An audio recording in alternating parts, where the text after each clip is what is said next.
everyone. Okay, sir. Okay. Okay, President, sir. Yes. Can. Good evening, everybody. Today we are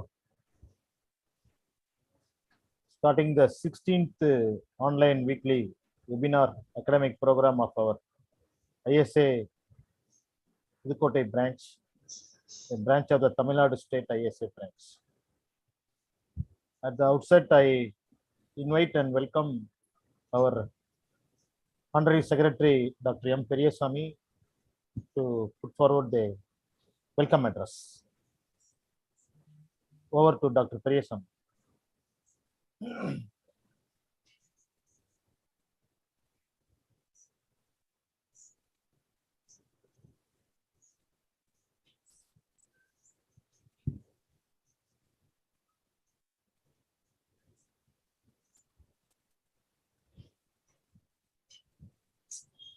Periyasamy.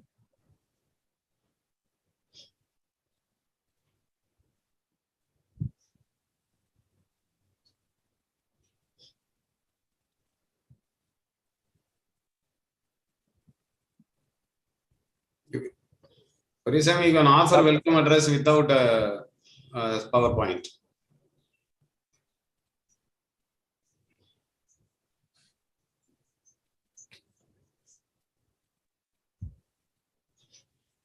Without PowerPoint, you can offer welcome address, Dr. Periyasamy.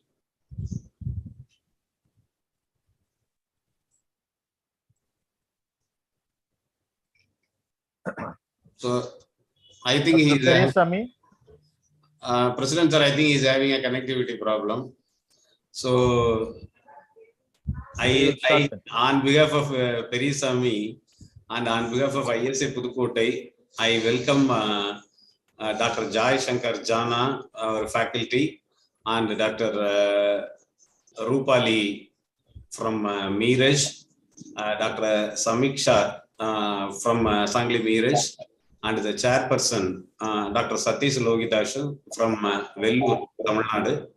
And we have conducted successfully 15 academic programs on behalf of ISA Pudukkottai. And for the 3 faculty, I want to remind ISA Pudukkottai was started only in 2019. And within 3 years, it could come up with running a weekly webinar.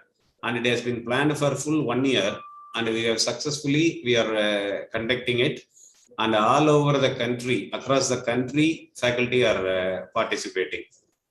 So I welcome the delegates who are attending in large numbers and making it a success. They are viewing it in YouTube also. So I welcome one and all. Over to President. Thank you, sir.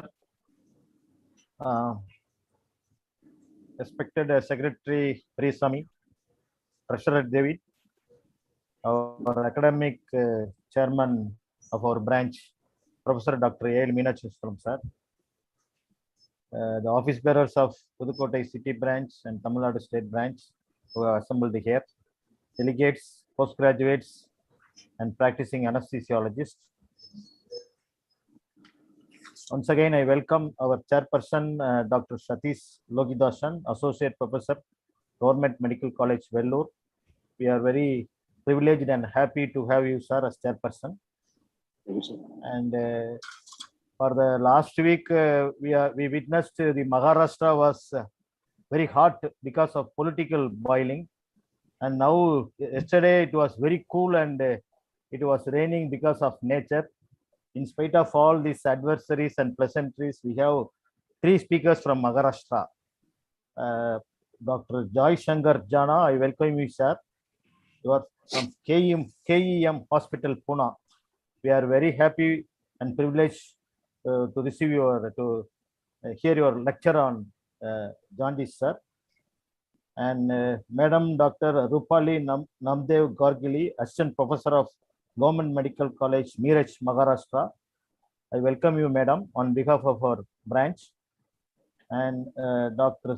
Samiksha Kulkarni, resident from same college, Meeraj, Maharashtra. I welcome you, ma'am. Our branch conducting for the past 4 months successfully.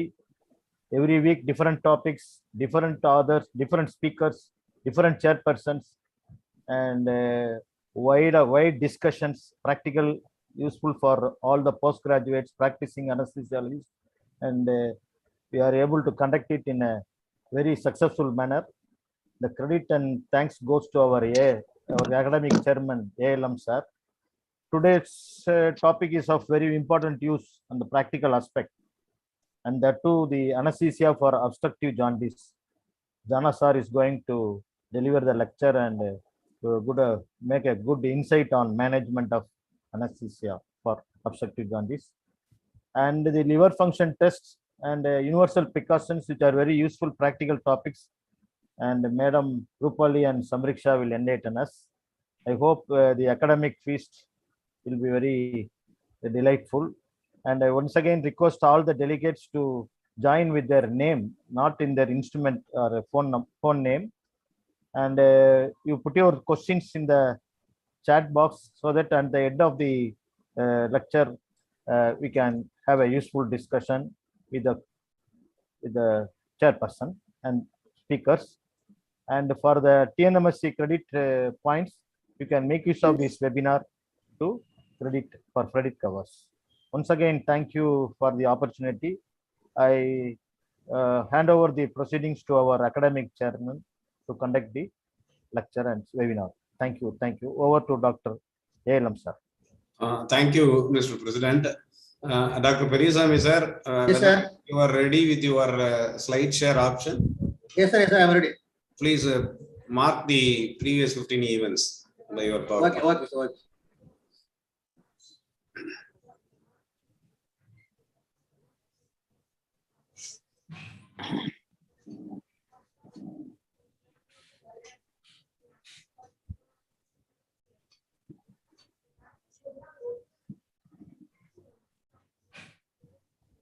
Good evening and one and all. Good evening and warm welcome to one and all. On behalf of ISA Pudukkottai, we are conducting online program for anesthesiologists and mainly focused for PGs in the curriculum. So this is the 16th ISA program only. So I welcome you all once again for this program. I welcome our academic chairman, Dr. A.L. Meenachundram sir, and our president, Dr. Suresh Kumar sir, treasurer, Dr. David, our ISA members and delegates from various parts of the country. So this program success is mainly based on Dr. A.L. Meenachundram sir, academic chairman, for his effort and hard work.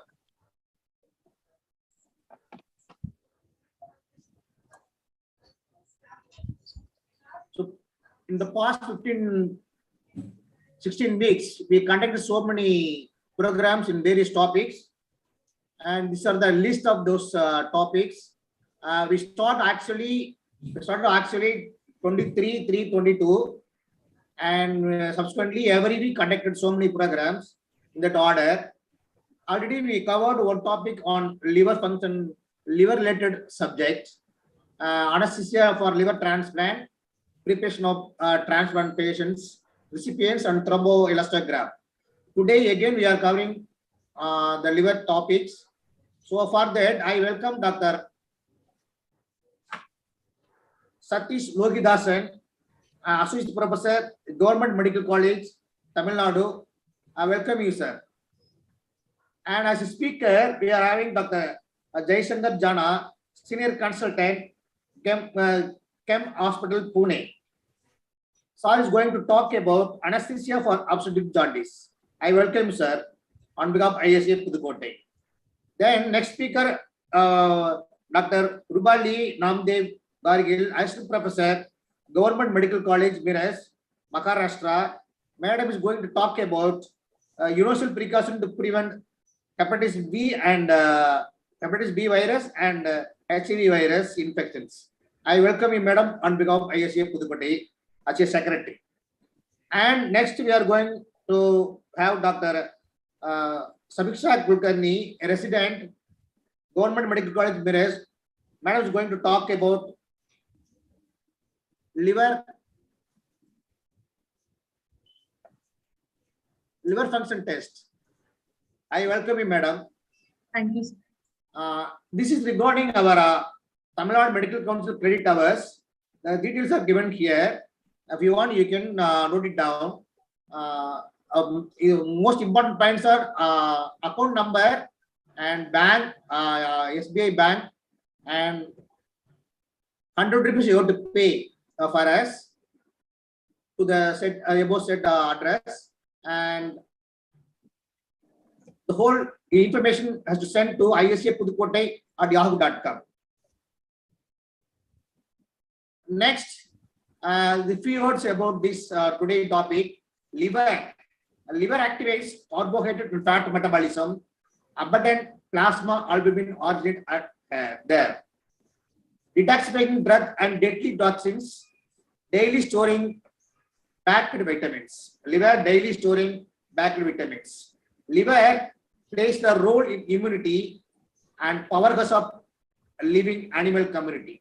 Liver plays the role in immunity and mainly played as a powerhouse of living community. With this, I once again thank our academic chairman, president, secretary, treasurer, and whole anesthesia community of the different part of the country. Thank you, thank you, thank you all.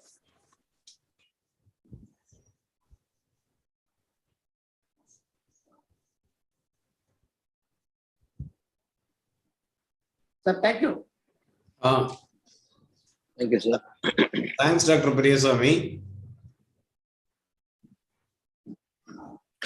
Thanks, Dr. Priyaswamy. Thank you, sir. Now, as a academic chairman for ISA Pudukkottai, I extend warm welcome to all the faculty and the delegates. So this is a good day. Last week, we have seen Dr. Vinayak Patil from Sangli Meeraj participating as a chairperson. And at this time, 2 faculty are participating from Sangli Meeraj and 1 from Pune. And the chairperson is going to be from Tamil Nadu, Dr. Satish Logidasan. Last time, faculty were from Tamil Nadu and chairperson from Maharashtra. This time, it was exactly the opposite. And as an academic chairman, I am happy today that the Sangli Meeraj is a very small branch. When I visited Sangli Meeraj, when they conducted a ISA-sponsored CME, I have seen the vibrant activity and the number of faculty available in that small place. And last week itself, I have mentioned the Sangli Meeraj is just like a Taluk headquarters, but it is having more than 200 hospitals. So even one street is full of hospitals.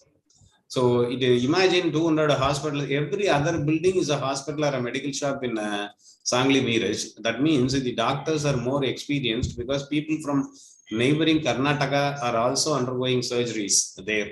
They are doing all complicated surgeries, all multi-specialty surgeries in Sangli Meeraj. And we have located Dr. Samiksha Kulkarni, a resident, because it is our point from ISA Pudukkottai. We like to promote the youngsters, and compulsory we want to have a resident faculty.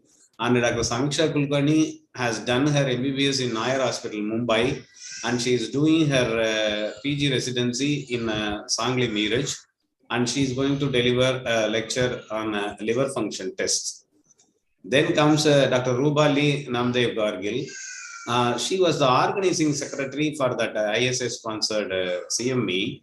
See, the most dynamic person I have seen. She is one of the most dynamic person, but the best point in her is she has kept her behind the screen and she has pushed all the others on the front stage. Even the joint secretary, Dr. Aparna Purohit, was projected, and Dr. Rupali is doing all the work, and she is ever smiling. She is taking everything lightly, but doing everything correctly. So it is a phenomenal capacity of Dr. Rupali. She is an assistant professor in Sangli Meeraj for the past 7 years, and he was the joint secretary of Meeraj ISA branch. And I think she would have taken over as secretary in 1st July because it will be a change of guard. I don't know whether she has taken over or not. If she has taken over, it will be the first lecture as ISA Secretary, Meeraj branch in Pudukkottai, Pudan. Then the senior faculty, Dr. Jai Shankar Jana, is from KEM Hospital and Galaxy Care Hospital, Pune. She is a well-known personality across the country as he is considered as a transplant man. See, the surprising fact about Jana is he is interested in moving with robots than with human being. So he is interested in all specialized surgeries which we could have even not thought of. He is known for his caliber in anesthesia for robotic surgery, then anesthesia for uterine transplant, anesthesia for liver transplant and kidney transplant. At least a kidney and a liver transplant we could have seen. But he was the first one in Asia to anesthetize for a patient for anesthesia for uterine transplant. And he has done a cesarean section. He has administered anesthesia for a cesarean section for the patient who has undergone uterine transplant. So whenever we want to transplant uterus and also want to do a cesarean section on the uterus, we have to contact Jana from Pune. And he was a governing council member of ISA Maharashtra. He was a governing council member of ISA National Headquarters. And more than that, see, anesthesia side also he is an office bearer. For obstetric anesthesia, he is the secretary for Association of Obstetric Anesthesiologists in Pune. Not only that, for Indian Society of Study of Pain, ISSP, he is the president of Pune City branch. So he is marking his presence everywhere. How many societies? Everywhere he is playing a phenomenal role and a prominent role. And even then he will be very quiet. And more than that, I am fortunate that I am having Dr. Jai Shankar Jana as my friend. Because whenever I am landing in Pune, he will be ready with his car. And he has taken a lot of pains to drive me across the roads of Pune. It's very difficult. The traffic congestion will be phenomenal. And he only introduced me Jai Hind stores in Pune, where we used to purchase this waistcoat, which both of us are wearing. And there, if you take one, another one will be free. Then his wife is also an anesthesiologist. She is Dr. Archana Jana. She is also an anesthesiologist. More than that, she is a good homemaker, good cook, very, very nice personality because she is living with Dr. Jana. And their son is studied from Coimbatore. So in that way, he is having a connection with Tamil Nadu. Why I am saying so much about Jana is, see, I know his entire family. That is a part of our Indian Society of Anesthesiologists. See, this is a big fun being a member. People will be asking what ISA has done for us. What about the fee structure? I request all the delegates not to think of anything else, knowing each other. Now, Dr. Rupali can pronounce Dr. Suresh Kumar, and Dr. Suresh Kumar can pronounce Samiksha Kulkarni, everything. So it is a good contact. See, even though I am so many miles away from Pune, more than the Tamil Nadu anesthesiologist, I know Dr. Jai Shankar Jana better because of this association activities. I want everyone to join the anesthesia for mutual introduction. And then comes the difficult part. So when these people are talking, who will be the chairperson to govern everything? Immediately it comes to my mind Dr. Satish Lokidasan, who was leading that liver transplant anesthesia unit in Stanley Medical College. And I am happy when he was working, I was working as a dean in Stanley Medical College. So in that way, I am fortunate. I could see his caliber. See, for 18 hours, for 36 hours, relentlessly he will work. Actually, if a liver transplantation anesthesia unit, if it had been created, he would have been heading that. But as there is no facility for that, he has moved to Vellore as in his promotion. So he is such a caliber because previously we had Dr. Gauri Shankar and Dr. Kanimari. They were his juniors in that. So now the senior has come. So the entire Stanley unit, liver transplantation unit, has come to participate in Pudukkottai Budan for liver only. Even now he has come for liver. the mostly experienced person in government setup in liver transplant unit is Dr. Satish.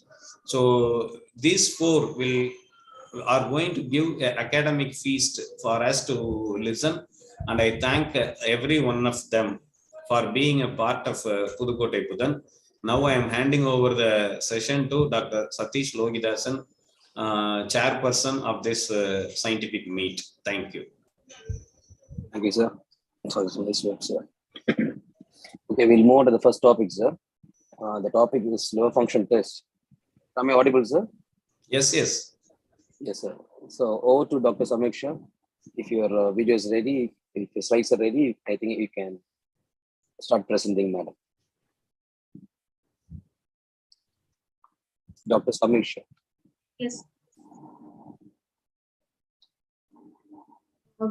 Good evening, everyone. First of all, thanks to the organizing committee and all the delegates over here for providing me such a good platform and such a good opportunity to present here today's topic. So, starting with liver function test. Now, as we know, liver is the largest organ in the body and it has got an unparalleled regenerative capacity. Also, looking at the anatomical unit, now hepatic globule is the anatomical unit and it consists of hepatic vein in the center and it's surrounded by a portal triad which consists of bile duct, portal vein and hepatic artery. Next, the functional unit consists of the hepatic acinus. The middle of which is formed by the portal triad and it has been divided into 3 zones.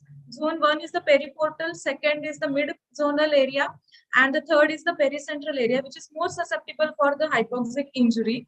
Now coming to the hepatic blood flow, now it has got the dual blood flow supply.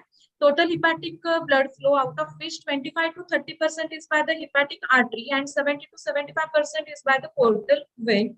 Then it has been regulated by 2 systems like intrinsic and extrinsic regulation. In intrinsic regulation, flow auto regulation is when the BP fluctuates, then also the hepatic blood flow is not hampered. At about 80 millimeters of mercury also hepatic blood flow exists. Now food related, postprandial hyperosmolality increases both hepatic and portal blood flow, and the hepatic arterial buffer response is when there is a decrease in portal blood flow and oxygen tension, there is increase in hepatic arterial blood flow, whereas vice versa occurs when there is increase in portal blood flow and decrease in tension, hepatic blood flow will decrease. Next, coming to the extrinsic regulation. Now the circulatory, looking at the circulatory regulation, the portal vein blood supply is being indirectly controlled by the splanchnic arterial bed. Its vasoconstriction and vasodilation controls the portal vein, whereas the hepatic arterial blood flow is directly regulated through the sympathetic system. Coming to the hormonal regulation, now glucagon increases both hepatic arterial blood flow and angiotensin vasopressin decreases both portal and hepatic blood flow. Coming to the catecholamines, portal vein causes, catecholamines cause vasoconstriction in portal veins, and whereas in low dose causes vasoconstriction in hepatic artery and vasodilation in high dose in hepatic artery. Now, so some of the factors which decrease the hepatic blood flow are the upright position, hypocarbia, intermittent positive pressure ventilation, TEEP, sepsis, hemorrhage, and some of the drugs like alpha agonists, beta blockers, vasopressins decrease the hepatic blood flow. And the factors which increase the hepatic blood flow are supine posture, postprandial state, hypercarbia, acidosis, and drugs beta agonists, phenobarbital, glucagon, dopamine increase the hepatic blood flow. Now, the basic functions of the liver are majorly the protein synthesis, including albumin, bilirubin secretion, all the coagulation factors except factor 3, 4, and 8. Out of this, vitamin K dependent are 2, 7, 9, and 10. Now, drug fat metabolism, glucose and glycogen metabolism, hormonal and immunological functions are also controlled by liver. Broadly speaking about the liver function test, they have been divided into 2. Quantitative and qualitative assessment. Now, quantitative assessment assesses the hepatic blood flow and the metabolic capacity of liver, whereas the qualitative assesses the hepatocellular necrosis, cholestasis, synthetic function, and the excretory function of the liver. Coming to the quantitative liver test, in a nutshell, hepatic blood flow or perfusion is being determined by bromsulfathiline clearance, indocyanine green, and Rose-Wengal clearance test. Whereas the metabolism capacity can be determined by galactose elimination, aminopyrin red test, antipyrin clearance and megex clearance. Also caffeine clearance is used for the same. Now, classification of the liver function test. In group 1, there are the markers of liver dysfunction, which are serum bilirubin, out of which total and conjugated are measured, urine, bile salts, and urobilinogen, total protein, serum albumin, and albumin is to globulin ratio, and prothrombin time. They are the markers of liver dysfunction. Now, the markers of hepatocellular injury, mainly the aminotransferases, alanine and aspartate aminotransferases, and markers of cholestasis are in group 3, alkaline phosphatase and gamma glutamate transferases. Now, the relation between the liver, the enzymes and its implication or the indicator of the hepatic damage. Now, the aminotransferases, when they are raised, they indicate the hepatocellular damage mainly. Coming to bilirubin and alkaline phosphatase, they indicate the cholestasis or biliary obstruction, and bilirubin also impaired conjugation and infiltrative diseases are also indicated by alkaline phosphatase. Now, coming to prothrombin and albumin, they determine the synthetic function of liver, and when they are raised or when albumin is decreased, there is some dysfunction in the synthetic function of the liver. Now, gamma glutamyl transferase and bile acids and 5' nucleotidase enzymes indicate the cholestasis or biliary obstruction, and lactate dehydrogenase is relatively a non-specific enzyme which indicates the hepatocellular damage. Now, these are some of the normal liver function test values, out of which important one commonly determined a serum albumin, which is 3.5 to 5.5 gram per deciliter. Coming to prothrombin time, 11 to 14 seconds, and total bilirubin is within 1 milligram per deciliter. Now, coming to aminotransferases. Now, these indicate the hepatocellular damage. They are involved in gluconeogenesis, out of which alanine transaminase is relatively liver specific compared to aspartate. This is a cytosomal enzyme. This is both cytosomal and mitochondrial aspartate. Alanine transaminase is mainly concentrated in zone 1 of the liver, whereas aspartate is in zone 3. Normal value is up to 45 international units of alanine transaminase, whereas this is up to 35 international units per liter. Half-life of ALT is 18 hours, whereas of AST it's 36 hours. Coming to glutathione S transferase, this is specific for some patterns of drug-induced liver injury, and it's released comparatively rapidly after hepatocellular injury, and it has a brief half-life of 90 minutes. It is localized in the assigner zone, zone 3, with central lobular zone, and which is more prone to the hypoxic injuries or drug-induced injuries of liver, and it's comparatively more sensitive than AST and ALT for central lobular necrosis. Coming to alkaline phosphatase, the normal value being 30 to 100 international unit per liter. It's being secreted by various organs of the body, like liver and bone contributes about 80% of the total. It is also secreted by the reticuloendothelial system, muscles, and etc. Now we have value when it is within threefold the elevation of upper normal limit. It's been increased in almost any type of the liver disease, and it has got half-life of 1 week, and so it is a less specific enzyme. So it cannot differentiate extrahepatic from intrahepatic cholestasis. Now, when the ALP elevation is more than 3 times the normal value, you have to determine the other enzymes also to localize the liver injury. Now, the gamma glutamyl transpeptidase and 5' nucleotidase, which are the most specific, are used to exclude whether the raise of ALP is from the liver source or extrahepatic. Now, when there is elevated ALP along with 5' nucleotidase, it is a specific for hepatobiliary diseases and helps to rule out the physiological rise of alkaline phosphatase. Now, disproportionate elevation of ALP and bilirubin suggests the presence of infiltrative diseases like tumor, sarcoidosis, or tuberculosis. Next is the gamma glutamyl transpeptidase. It is a canalicular enzyme, and compared to ALP, it remains normal in bone disorders. So it can be used to differentiate the raise in ALP, whether it is from liver source or extrahepatic.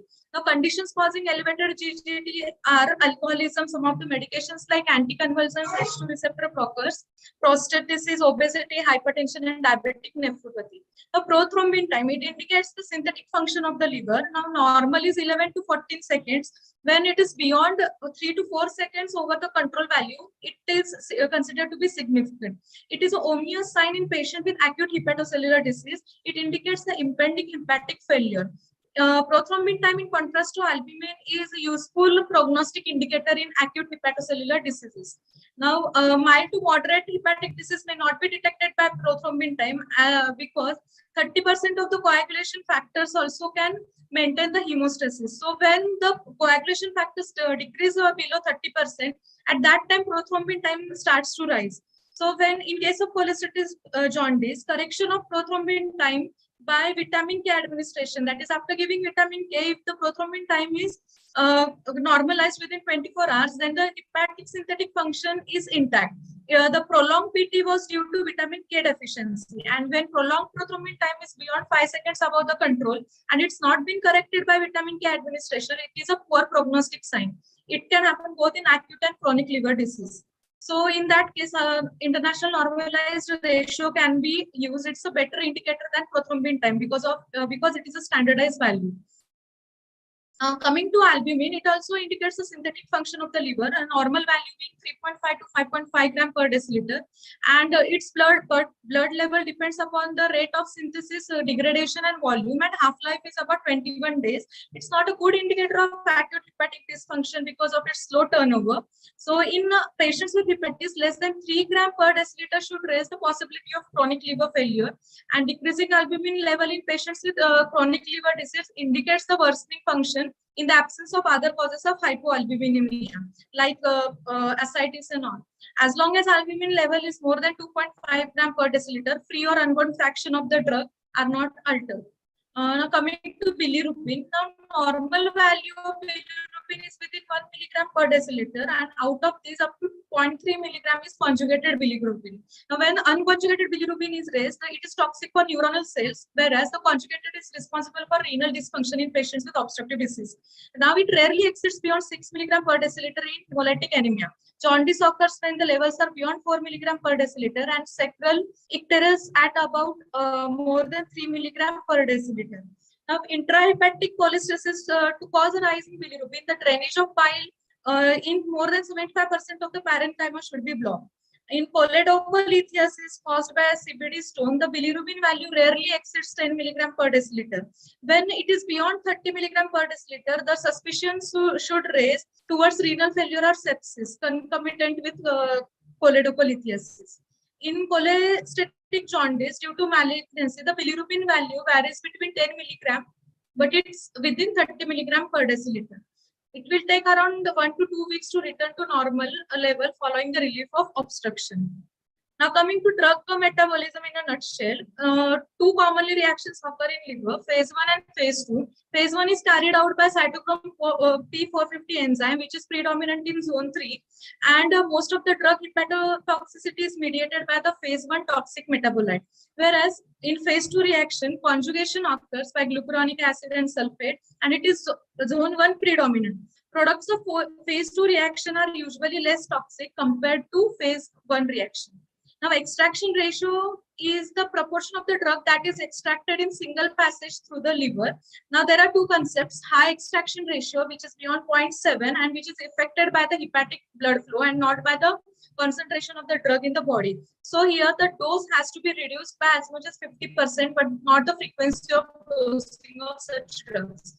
And the low extraction ratio ranges between 0.3 to 0.7, and it is affected by the intrinsic metabolic capacity of the liver, and it is flow independent. So here for the low extraction drugs, the interval between the doses should be increased, but the drug dosage should not be altered.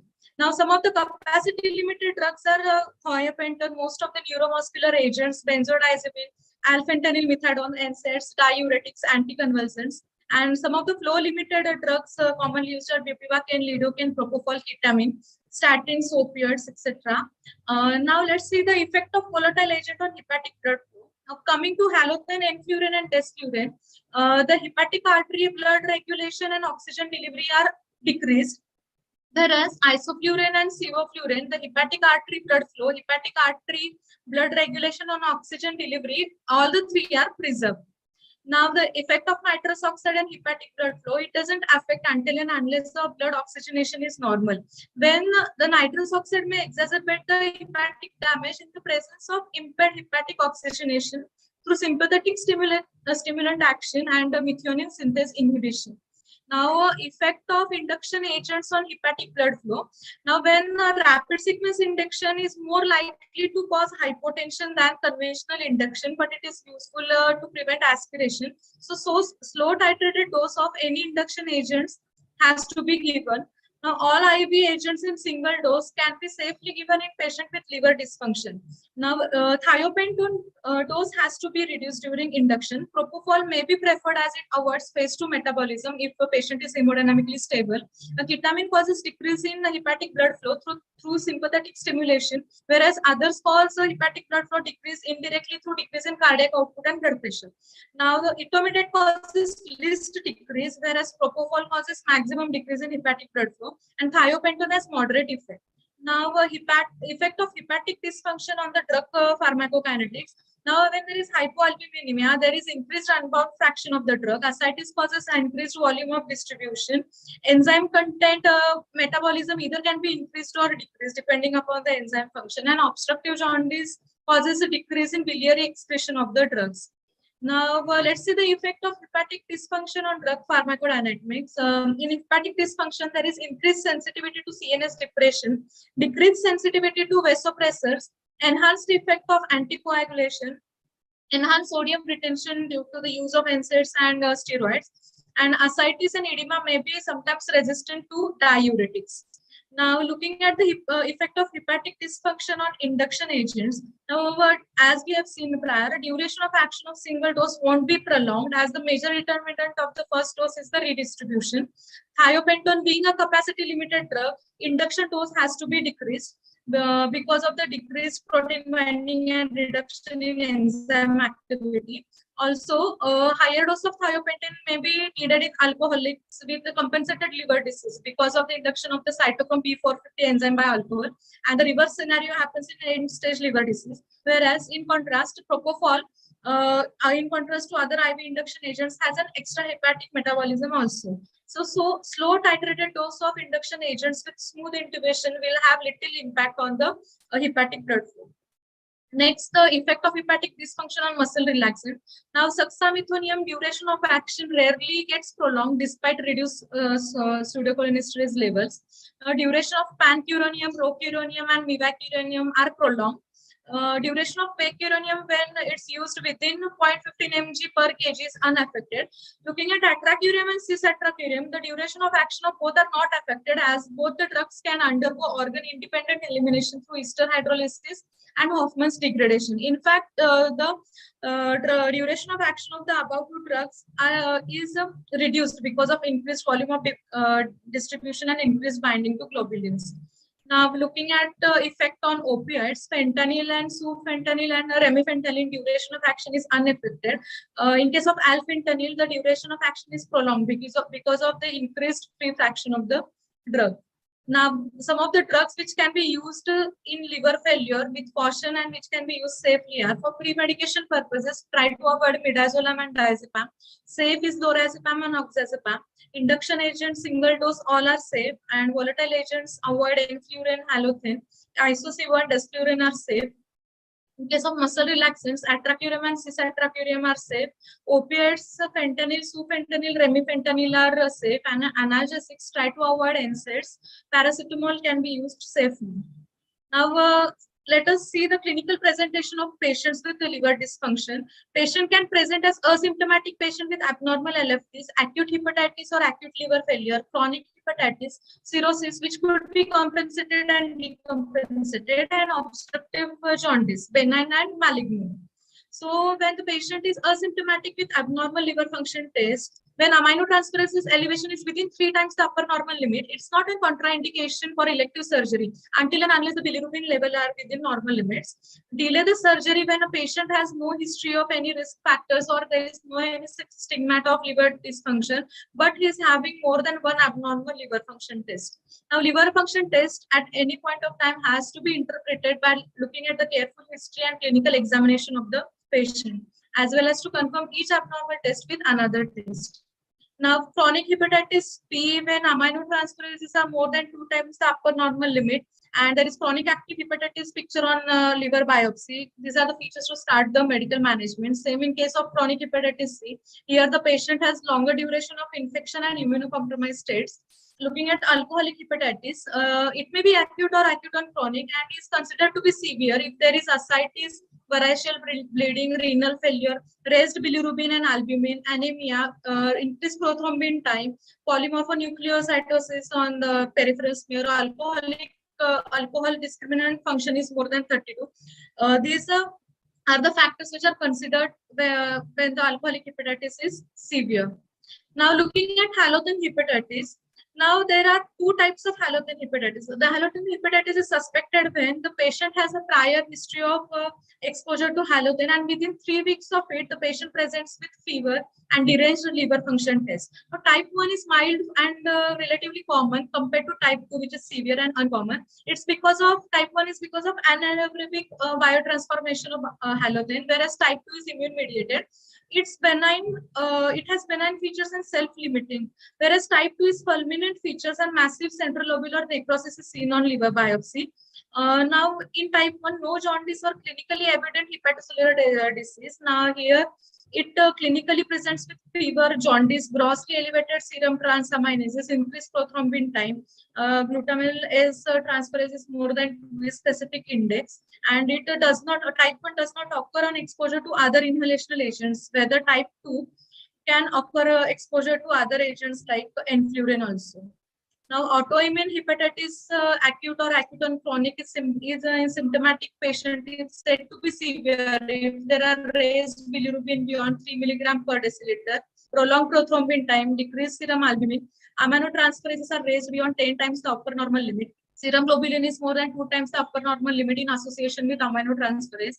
Now, bridging necrosis or multilobular collapse or cirrhosis on liver biopsy occurs. And anti-sialoglycoprotein antibodies are useful to determine the disease. Now, tumor marker assess for malignancies. Now, plasma alpha fetoprotein is highly specific for hepatocellular carcinoma, including plasma gamma carboxylated prothrombin levels. Now, looking at the coagulation parameters and neuroaxial block. Now, it is when platelet count is more than 1 lakh per millimeter cube, it is safe to carry out neuroaxial block. When it is between 70,000 to 1 lakh, it is safe if the other coagulation scan is within normal limit. Less than 70,000 per mm cube, it is unsafe to go with neuroaxial block. And when INR is beyond 1.5 and prothrombin time is increased more than 3 times above the normal level, it is relatively unsafe to carry out the neuroaxial block. APTT more than 40 seconds is again unsafe. Now, compared to spinal epidural is relatively safe. Local anesthetic dose should be titrated since they are the flow limited drugs. And then strict aseptic precautions are to be taken since the hepatic dysfunction for patients have increased susceptibility for infection. Now, optimization before surgery in liver dysfunction. Now, the parameters like ascites, hydrothorax, encephalopathy, and anemia should be corrected before surgery. Coagulopathy should be corrected before surgery with FFP and vitamin K, and cryoprecipitate if bleeding time is prolonged. Electrolyte imbalance should be corrected. Anti-aspiration prophylaxis should be given. Nutritional needs should be addressed, and alcohol abstinence for at least 6 months is needed for elective surgery. Coexisting diseases like COPD, hypertension, diabetes should be optimized. Intraoperative consideration, mainly the goal is to maintain the oxygen supply demand relation in the liver. Now, maintain adequate oxygenation of blood when there are high fluid shifts intraoperative. Invasive blood pressure monitoring and CVP guided fluid management is helpful. Avoid hepatotoxic drugs. Avoidance of relative overdose of anesthetics. Maintain the normocarby and normothermia, and adequate hematocrit has to be maintained. Now, post-operative management, when the patient with childbirth B grade who has undergone a major surgery should be ventilated electively in ICU. Fluid and electrolyte and acid-base balance has to be looked after, and sedation and pain medication should be carefully titrated. Thank you, sir.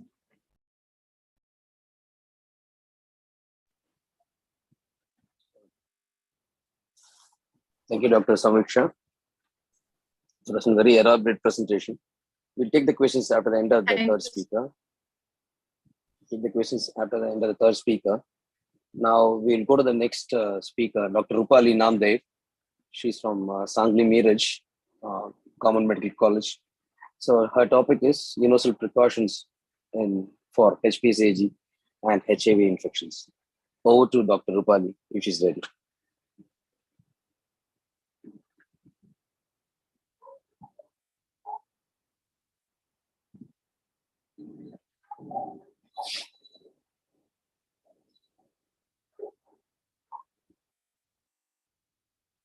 Dr. Rupali?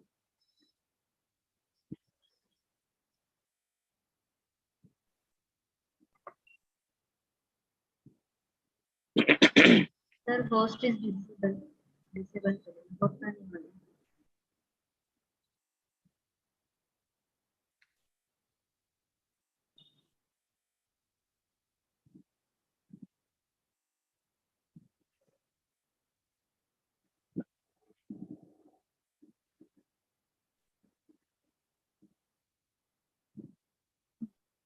Yeah, screen is visible. Good evening, everyone. First of all, I would like to thank Dr. Meenakshi Sundaram, sir, for giving me this opportunity and for nice introduction. I would also like to thank Dr. R. Suresh Kumar, sir, President, Dr. Periya Swamy, Secretary, Dr. David, sir, and Dr. Satish Logidasan, sir, for providing this platform. So today I am going to discuss universal precautions to prevent HBV and HIV infection.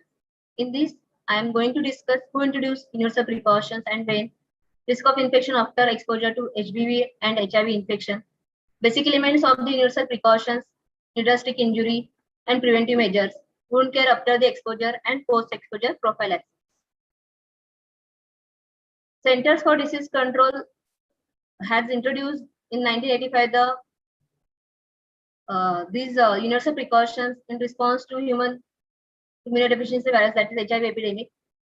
Universal precautions are a standard set of guidelines to prevent transmission of blood-borne pathogens from exposure to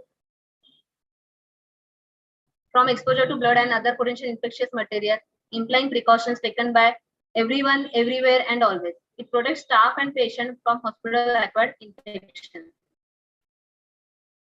Other potential infectious material is defined by the Occupational Safety and Health Administration as human body fluids, which includes semen, vaginal secretions, cerebrospinal fluid, synovial fluid, pleural fluid, pericardial fluid, peritoneal fluid, saliva in the dental procedures, and any body fluid that is visibly contaminated with blood, and any unfixed tissue or organ from human, living or dead, or HIV containing cell or tissue cultures, organ cultures, HIV and HBV containing culture medium, and other source which are used from the experimental animals infected with the HIV and HBV.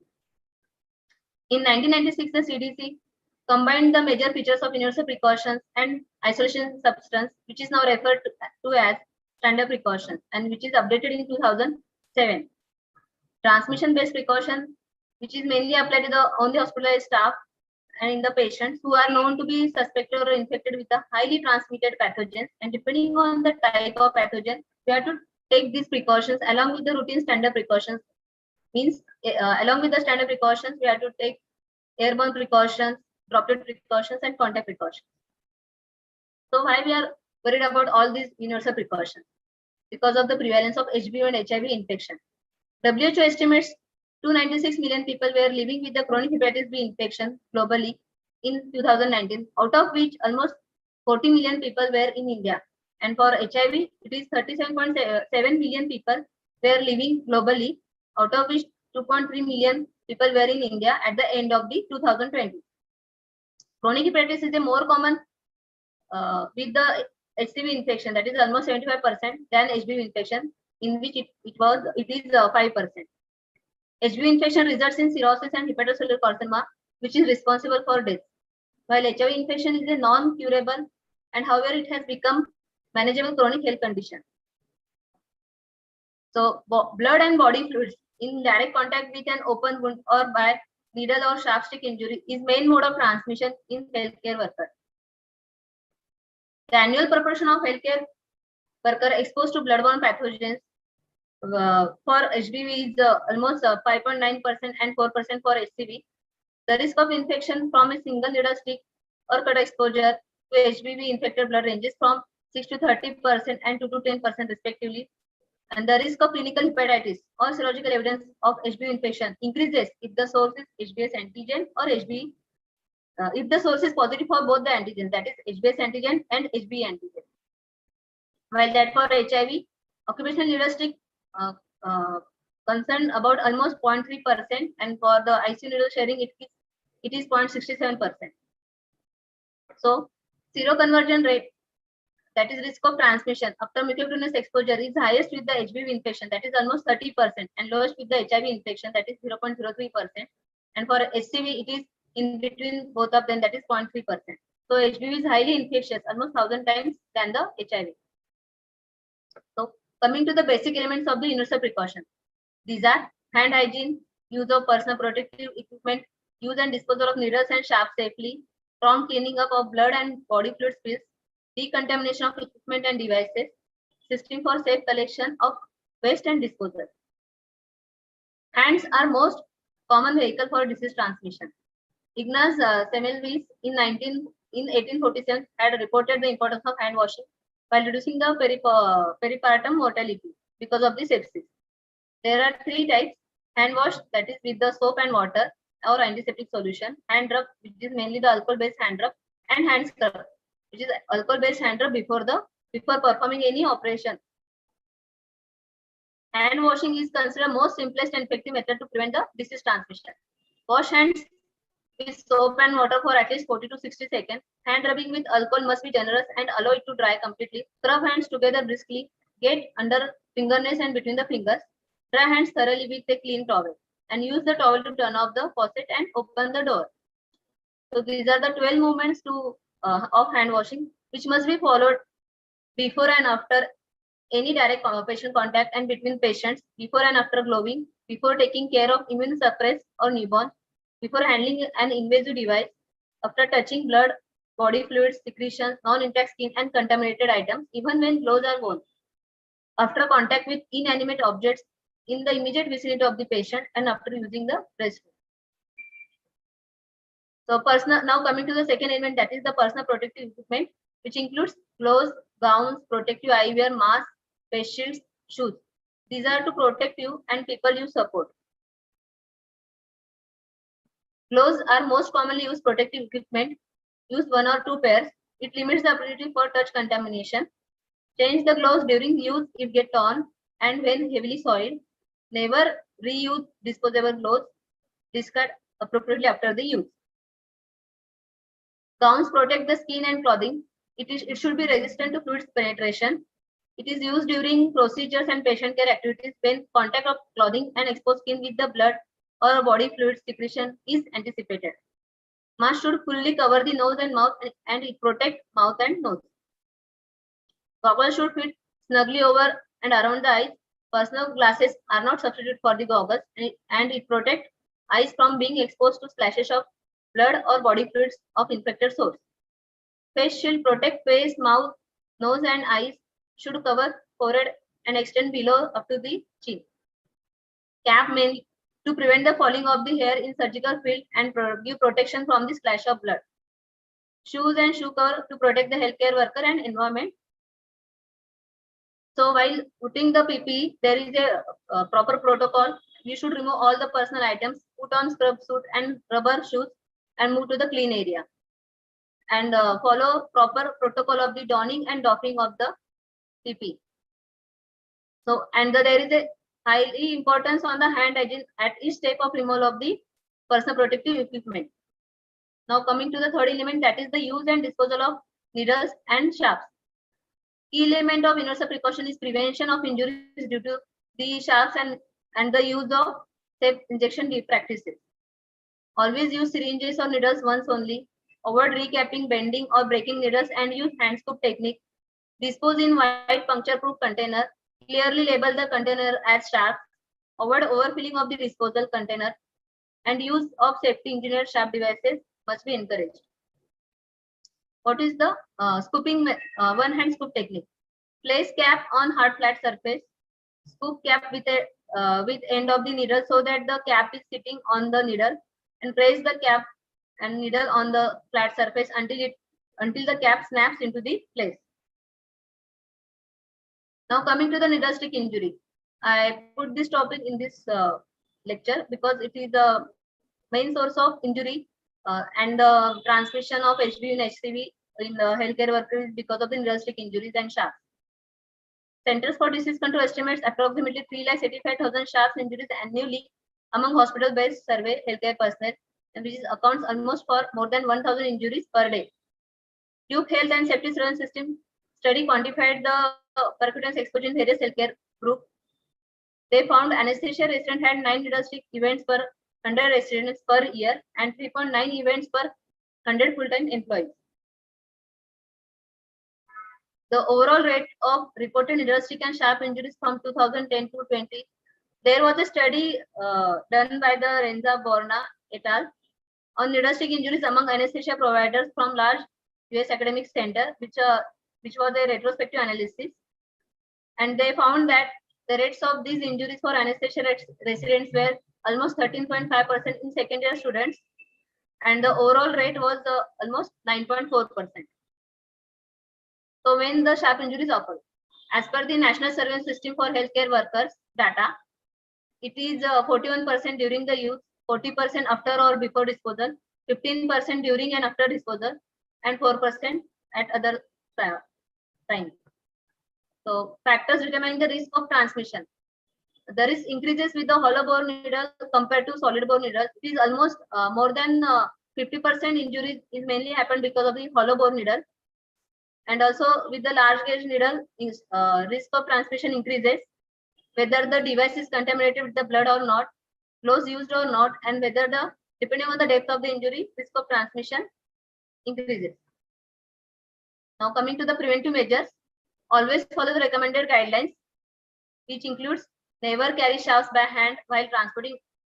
Never carry shafts by hand, and while transporting, always keep in an appropriate container. Never pass needles from hand to hand. Never reuse shafts. Always take assistance while giving injection to uncooperative or confused patients. Never resheath or recap needles. Always use improved equipment designs like single-use safety IV cannula. Use effective disposal system. Give employee training. Safe recapping procedures where necessary. That is one hand scoop technique. And the surveillance program increases the work practices. Evacuate. Now coming to the spill management element of the universal precaution. Whenever there is a spill, evacuate the contaminated area. Never wipe with working wet mop. Cover spill with paper and saturate the area with 1% hypochlorite solution or bleaching powder to decontaminate the area. Allow contact period of 15 to 20 minutes. Now coming to the decontamination of the equipment and devices, which includes cleaning, disinfection, and sterilization. Cleaning removes high proportion of microorganisms and contamination. Disinfection eliminates most of recognized pathogenic microorganisms, and sterilization destroys all microorganisms and inactivates the HIV and HBV. So clean, disinfect, and reprocess reusable equipment appropriately before use with another patient. Now, most commonly used disinfectants are ethyl alcohol 70%, mainly for the hand rubs, isopropyl alcohol, formaldehyde for fumigation of the OT, 2% glutaraldehyde for endoscope, cystoscope, phenols, povidone, chlorine, sodium hypochlorite for disinfection of the floor and disposal, bacillocide for OT fumigation, ethylene oxide mainly used in central sterile service department for sterilization of the various equipments like cath lab catheters and sterilization of the disposable items, hydrogen peroxide for ventilator disinfection and OT fumigation. Whenever we are going to decontaminate the devices, we hold all contaminated instruments with broad hands, subject all metal instruments to washing with soap and water prior giving treatment with the disinfectant. Treat them with 2% glutaraldehyde for at least 30 minutes. And after disinfection, all instruments and tubing circuits must wash with the water and allow them to dry. Now coming to the last, that is waste disposable. Always ensure safe waste management. Place infectious waste in labeled bag or designated containers. Dispose of sharp in labeled puncture resistant containers. Treat waste contaminated with blood, body fluid secretions and excretions as clinical waste in accordance with local regulations, and discard single-use item properly. depending on the color coding. Yellow bag can receive human body parts, placenta, any other object with in contact with the body fluids. Red bags mainly include the plastic waste such as catheters, injection syringes, tubings, IV bottles, while blue bags all types of glass bottles and broken ampoules, that is glass metals, and black for the needles without syringes, blades, shafts. After taking all these precautions, if we encounter an injury, we should take the proper care. So after wound, what is the care, and what are the do's and don'ts? So do's: wash injured area vigorously with running tap water at least for 5 minutes. Encourage bleeding if any. Report to senior doctor and get the prophylaxis to prevent the HIV and HBV accordingly. And always ensure counseling and support to the exposed person. What are the don'ts of wound care? Don't get panic and don't place a prick finger into the mouth. Don't squeeze blood from the wound, and don't use antiseptics and detergents. Now coming to the post-exposure prophylaxis for HBV. It must be started as soon as possible, preferably within 24 to 48 hours of the exposure, not later than the 1 week. Counseling and documentation for record is important. There are two types of products available: hepatitis B vaccine and hepatitis B immunoglobulin. Hepatitis B vaccine provides long-term protection against HBV infection, and it is recommended for pre-exposure and post-exposure prophylaxis at 0, 1, 6 months. And hepatitis B infection is common in the childhood period. That's why it is included in our national immunization program. Hepatitis B immunoglobulin is given as a 0.6 ml per kg intramuscular and provides temporary protection, that is for 3 to 6 months, and it is given in certain post-exposure setting. Combination of hepatitis B immunoglobulin and HBV vaccine prophylaxis is 85 to 90% effective, while either alone is only 70 to 75%. While giving post-exposure prophylaxis protocol for previously vaccinated person, dependent upon the person's seroconversion status, that is whether exposed person is responder or non-responder, which depends upon the level of the anti-HBs level. If it is more than 10 milli-international units per ml, then it is a responder, and if it is less than 10 milli-international units per ml, then it is a non-responder. So if the exposed person is unvaccinated and source is HBs antigen positive, then give immediately hepatitis B immunoglobulin single dose and initiate the vaccine series. If the source is negative, then initiate HBV vaccine series. If the source is unknown or not available, then also initiate the HBV vaccine series. If the exposed person is previously vaccinated and if he is a non-responder, then there is no treatment if the source is positive, negative, or not known. If the exposed person is a non-responder, then give and if the source is HBs antigen positive, then give hepatitis B immunoglobulin first dose followed by the vaccination, repeat vaccination or booster dose of immunoglobulin after 1 month, and no treatment if the source is negative and antibody response is unknown. Then depending on the level of the anti-HBs level, we follow the protocol. Post-exposure prophylaxis for HIV must be start as early as possible, preferably within 2 hours. There is a little benefit if more than 72 hours have lapsed, but PEP can still be given to the healthcare worker if presents after 72 hours of the exposure with proper counseling.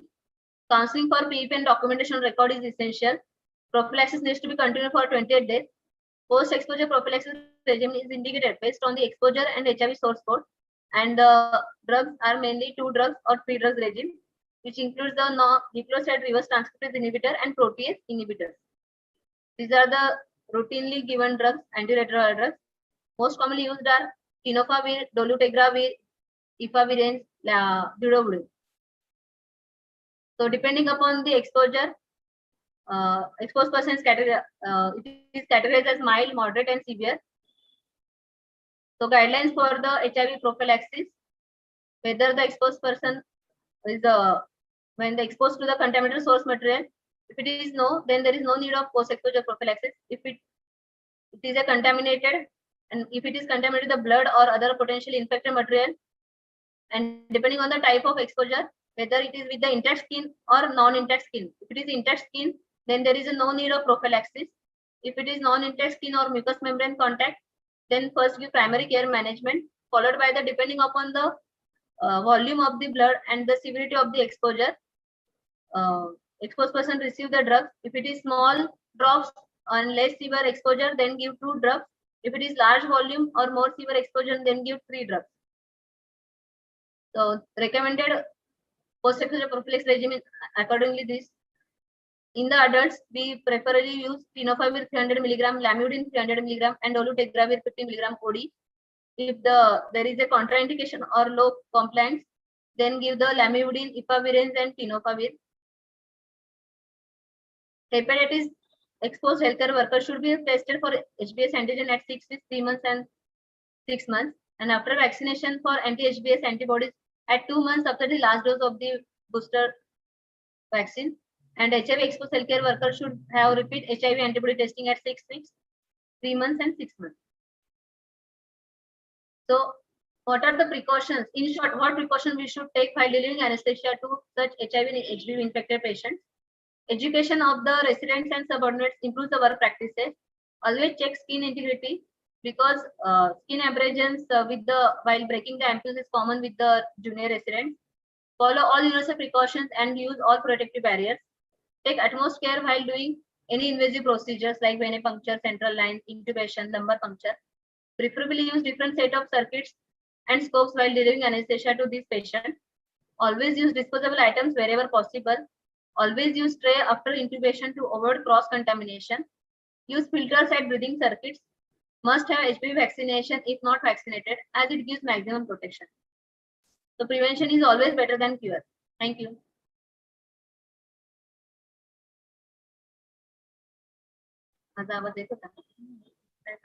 Thank you, Dr. Rupali. It's an extensive presentation. Thank you so much. I hope we'll have many questions in the end. And we'll go to the third speaker, Dr. Jaishankar Jana. He's a senior consultant from KMC Pune. And Professor Meenakshi Sundaram has said a lot about dear Professor Dr. Jaishankar. It's over to him, sir. The topic is about anesthesia for a patient with obstetric jaundice. If sir's presentation is ready, we'll go on with the presentation. Yeah.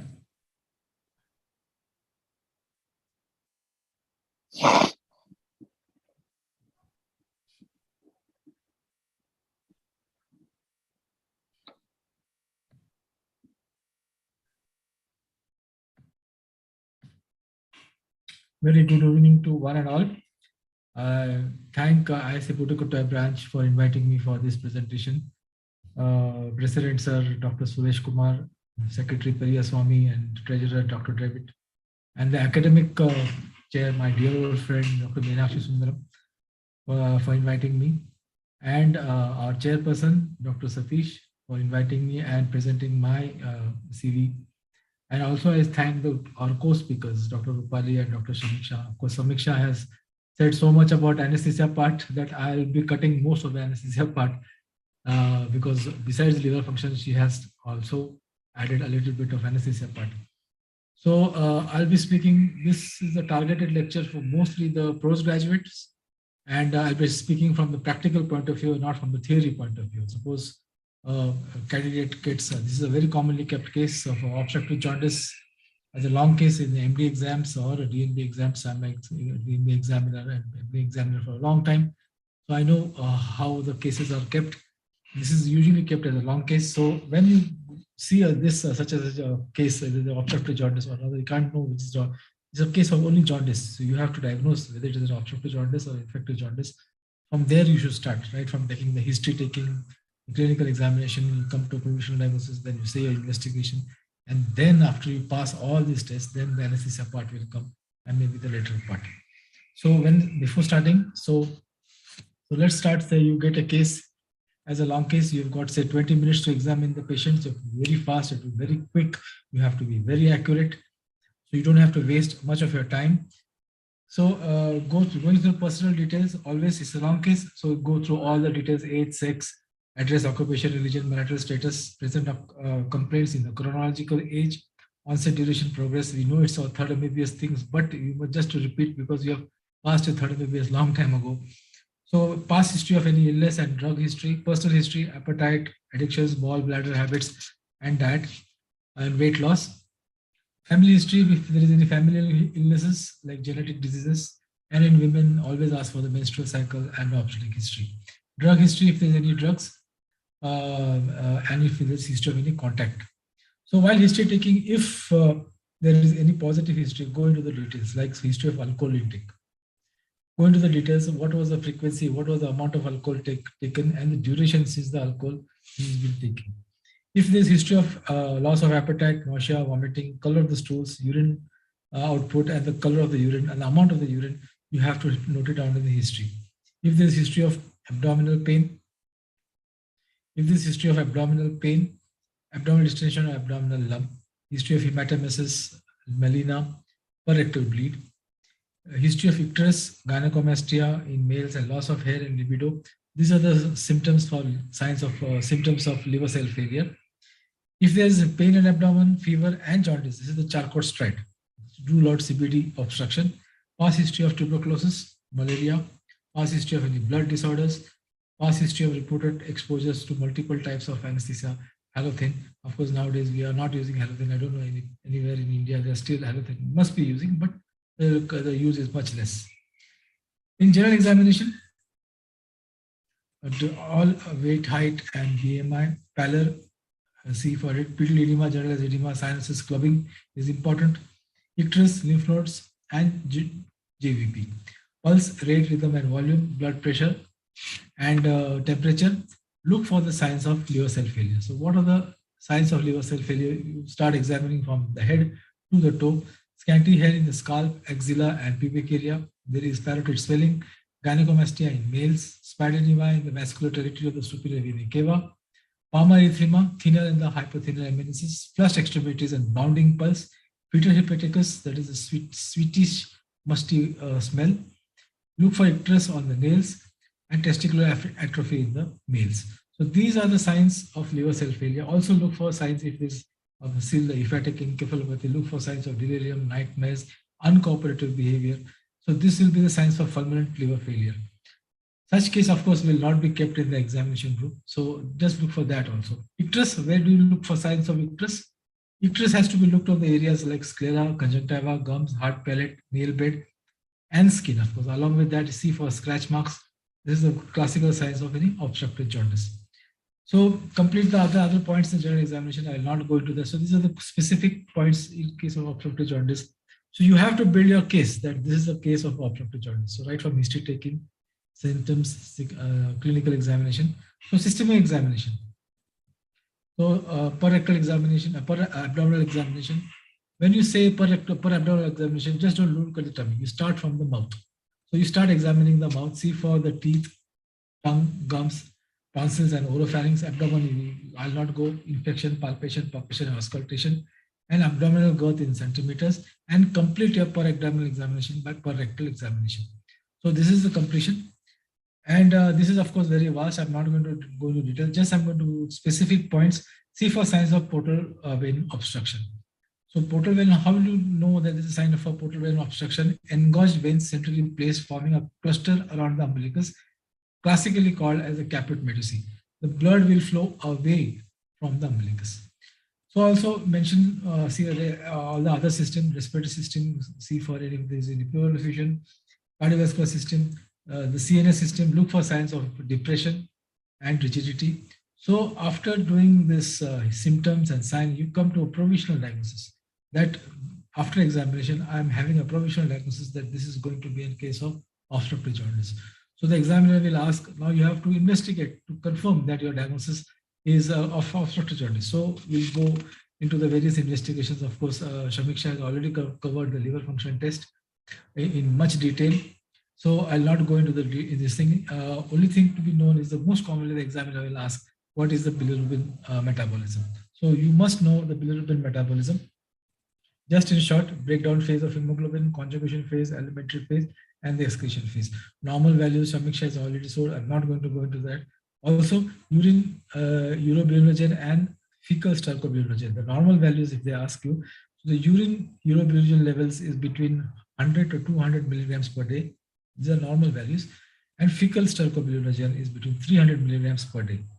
Now, Samiksha has already covered about the liver function test. Those who have joined late, just a brief summary. So whenever you say of liver function test, always classify them. Shamiksa has done it very nicely. Test for excretory function, test for metabolic function, liver enzymes in serum, test for detoxification functions of liver, and of course, finally the imaging like USG, CT, MRI, and of course, finally the liver biopsy. So after all these investigations, so I'll just skip it. So these are the excretory functions, metabolic functions, liver enzymes. I'll not go into detail. So you come to a final diagnosis. So how will you elaborate and mention your final diagnosis? So for example, a 50 years man or lady with obstructive jaundice, with or without signs of ascites or portal hypertension. If there is ascites or portal hypertension, you say obstructive jaundice with ascites or portal hypertension. Then with or without signs of liver cell failure, and finally with and without signs of hepatic incomplete. This is a complete statement of a full final diagnosis. The next commonly asked question after this is that till now your Viva has gone very well. So what are the causes of obstructive jaundice? So extrahepatic causes, again classify extrahepatic causes and intrahepatic causes. Extrahepatic is CBD, stone, stricture, parasites, cancer of the head of pancreas or CBD and or ampulla of Vetter. Intrahepatic causes could be drugs like chlorpromazine, PAS, sulfonamides and tolbutamide. Then what are the causes of medical jaundice? They'll ask you, what is medical jaundice? This is the cause of hepatocellular jaundice. Viral hepatitis, most common, antitubercular drugs, biliary cirrhosis, and anesthetic agents, of course, which is very rare. But if you have a post-operative patient who's having jaundice, you can say one of the causes could be medical jaundice is anesthesia drugs. Causes of hemolytic jaundice. Again, classify intracorpuscular and extracorpuscular, sickle cell anemia, thalassemia, hereditary spheroidosis. Extracorpuscular is malaria, methyl topaz, snake venom, mismatched blood transfusion, and leukemia and Hodgkin's. What are the causes of congenital? Unconjugated and conjugated. Very simple, always classify. Don't go into details, just mention Gilbert syndrome in unconjugated and Crickler-Nager, and conjugated, it is the Dubin-Johnson syndrome and the Rotor syndrome. Then a clever examiner can ask, what are the other causes of yellow discoloration of the tissue besides this? So what are the other causes? Is sclerotemia and mepecrine therapy. Then you can be asked, what are the normal functions of a normal liver? These are all practical questions asked during the Viva OC exam. You don't get this thing. So when they ask such a question, normal functions of a normal liver, you just enumerate 5 or 6 till that time the examiner will go to the next question. The formation of bile, metabolism of bilirubin, synthesis of albumin, storage and metabolism of carbohydrates, deamination of amino acids and formation of urea, removal of toxics from the portal blood, formation of phospholipids and cholesterol, detoxification of drugs and hormones, and of course storage of vitamins. Then if there is ascites with the patient, the examiner can ask, what is the mechanism of formation of ascites in portal hypertension? So very simple, increase hydrostatic pressure intravascularly, decrease proteins, because decrease in the albumin levels, so decrease oncotic pressure intravascularly, increase osmotic pressure extravascular, and increase lymphatic pressure.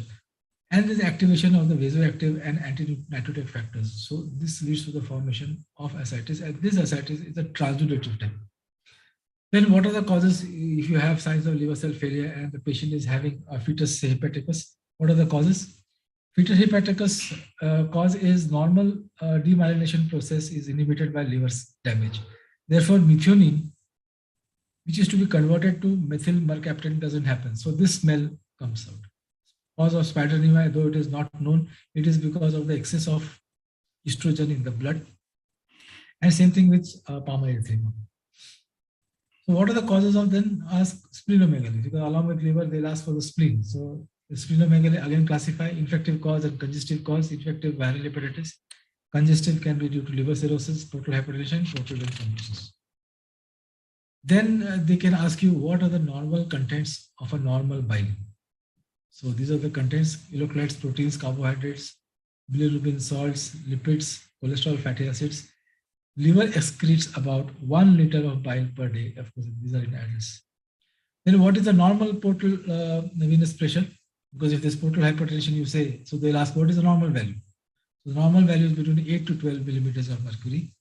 Then what are the various porta systemic anastomosis in the various parts of the body? So this can be in the lower end of the esophagus. That is the reason for you get the esophageal varices. Around the umbilicus, around the lower third of the rectum and anal canal. That's why you get the malignant and PR, fresh PR bleeds, and the extraperitoneal surfaces of the abdominal organs. What are various surgical options to treat portal hypertension? So medical line, of course, tap propranolol, that is beta blocker. Non-shunt procedures, injection of esophageal viruses and Borima-Kyle's procedure. When we were students, Borima-Kyle was one of the very commonest surgeries we used to do. And shunt procedures like portacable shunt and spiral shunts, of course, they have the non-invasive, that is the tips. Then what are the causes of hepatic encephalopathy? Very commonly asked, why there should be encephalopathy? So ammonia production is from the colon. There's a decrease in the branch chain amino acids and increase in the aromatic chain amino acids, increase in the free fatty acids, and there's excess of serotonin and dopamine. All this will lead to hepatic encephalopathy. And what are the various stages? So it is staged from grade 1 to grade 5. Grade 1, patients will be confused and euphoric. EEG will be normal, whereas grade 5 will be comatose with no response and flat. This is commonly used, especially we are going ahead for liver transplant and the patient is comatose. And it is used as a prognostic or critical factor or risk stratification factor when you're going for a surgery. Then the most commonly asked questions, because this is why I'm going in the reverse way, is that obstructive jaundice can lead to hepatorenal syndrome. How do you, what is the definition of hepatorenal syndrome? How do you classify them? How do you prevent it? And then if it happens, how do you treat it? So what is hepatorenal syndrome? It is characterized by progressive water retention, hyponatremia, azotemia, and oliguria. So it is usually seen in cases of obstructive jaundice, especially when the bilirubin goes beyond 8 mg% in the perioperative period.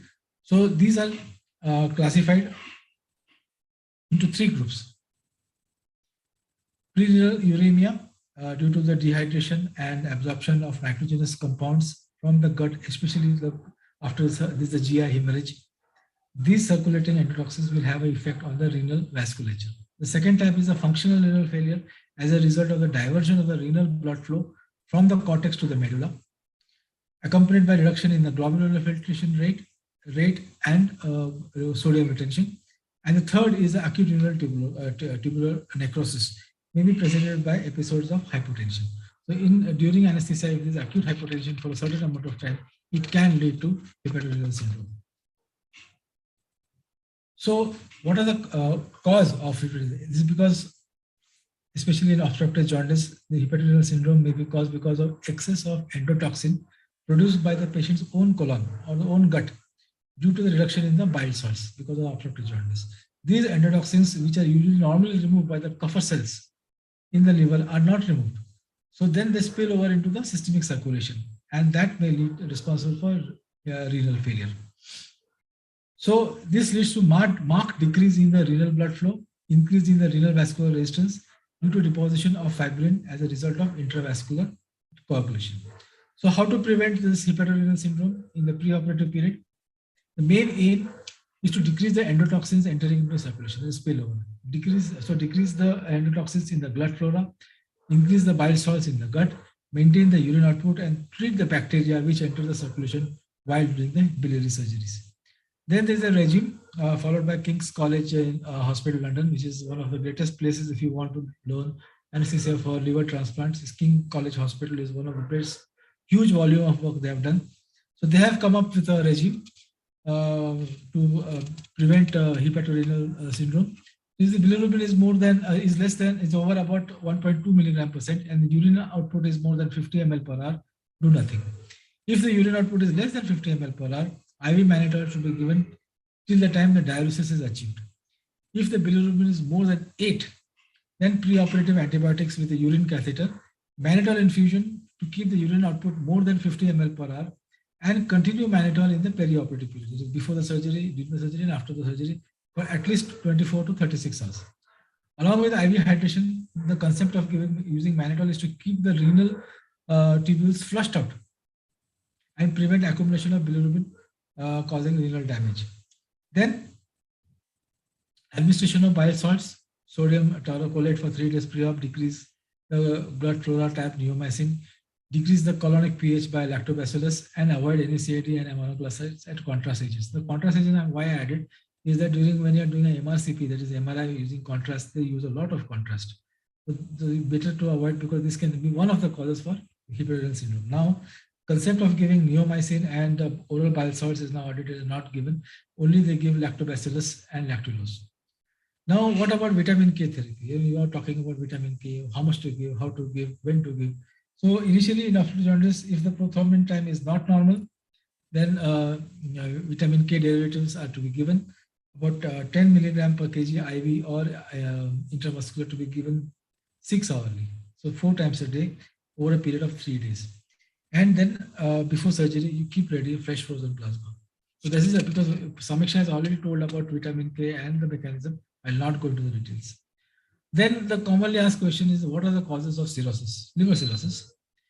Commonest cause, cirrhosis is defined, if you want to know the definition, is defined as a diffused liver disease characterized by hepatic cell necrosis, proliferation of connective disease, and nodular regeneration.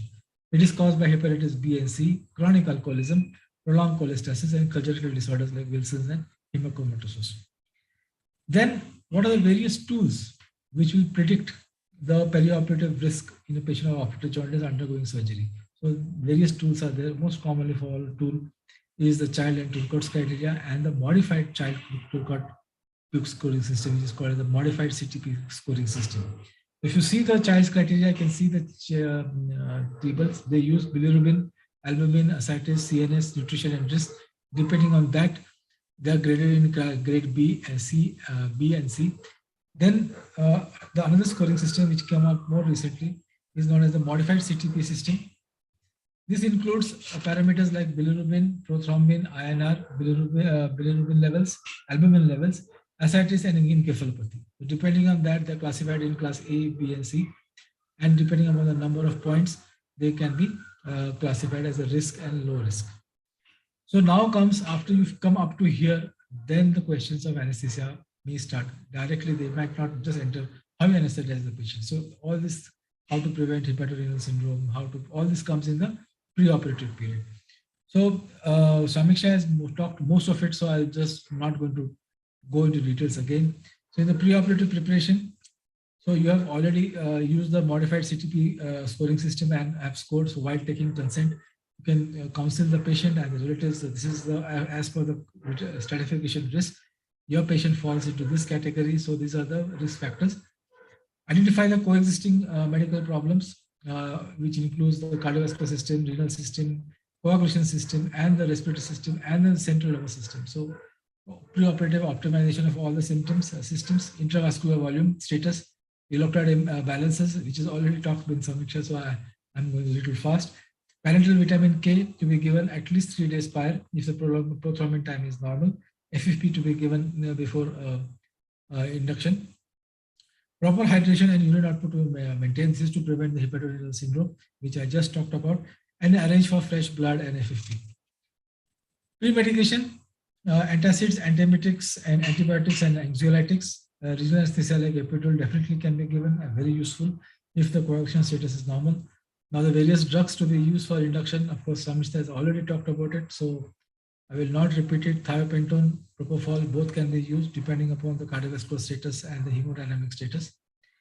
IV succinylcholine, one point to be noted is that it is acceptable, but in advanced liver disease, when there is signs of liver cell failure, it should not be used because plasma sodium cholinesterase is produced in the liver, and if the liver is end-stage liver disease, this is not produced, so the patient may not come out of succinylcholine, so do not use succinylcholine.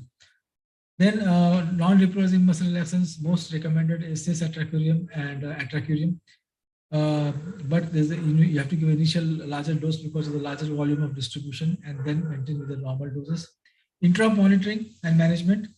The main aim is to maintain the blood flow to the liver and the splanchnic circulation.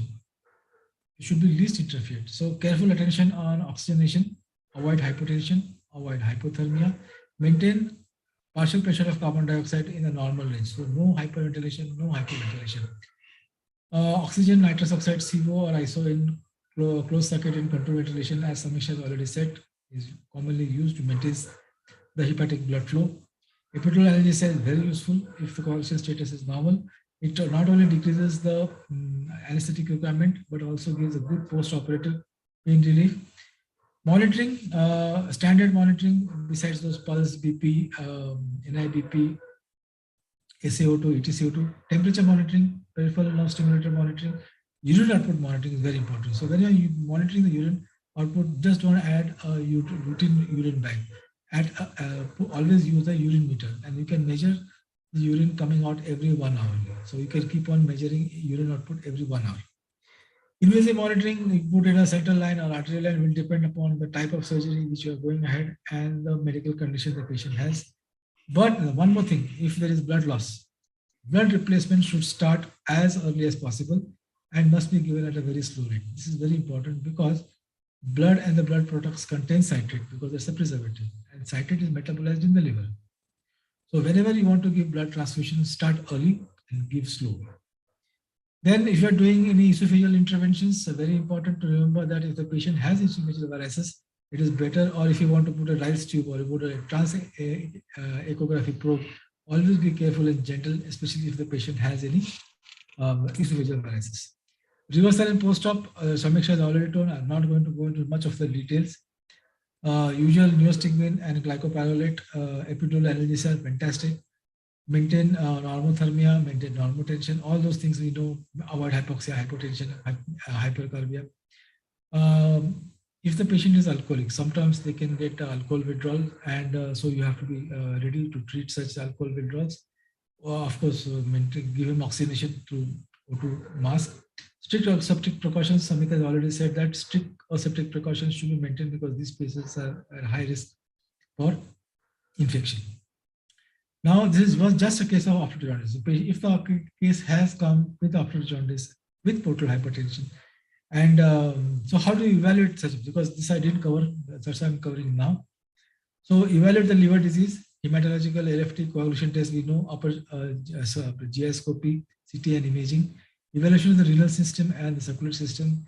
So serum electrolytes, blood urea, serum urea, and creatinine, urinary sodiums and proteins, and cardiac evaluation. You can go up to stress test and dopamine stress test.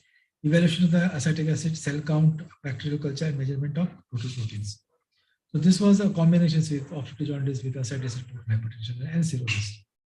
Now, if your Viva has come up to here and the examiner who suppose even Dr. Satish who does a liver transplant, they will ask you another question. So what is hepatopulmonary syndrome? So don't get scared. What is the hepatopulmonary syndrome? It is a triad. It is an end-stage liver disease, increased alveolar arterial oxygen gradient, and intrapulmonary vascular dilatation. Clinical features are digital clubbing, cyanosis, dyspnea, platypnea, orthodeoxia. So I'll just tell you what is orthodeoxia, along with clinical signs of portal hypertension. So what is orthodeoxia? It is arterial oxygen desaturation that is more in the upright position and relieved by the recurrency. Common phenomenon in hepatopulmonary syndrome. Pathogenesis related to intrapulmonary vascular dilatation. Diagnosis is contrast enhanced echocardiography, perfusion lung scans, pulmonary arteriography. Treatment, medical line of treatment is extremely limited. Treatment is orthotopic liver transplant. So this was, in fact, a very large topic which I tried to cover in about 25 to 30 minutes. Shamiksha has, of course, made my life much easier because she has taken most of the points. So thank you very much for the patient listening. Satish, I suppose you have taken the questions. We'll be ready to answer. For the postgraduates, just don't think this is just the end of it. Your Viva can go anywhere if you're in the long case. It can go to viral hepatitis, how do you manage a viral hepatitis, acute liver cell failure, and right up to liver transplant. Thank you, sir.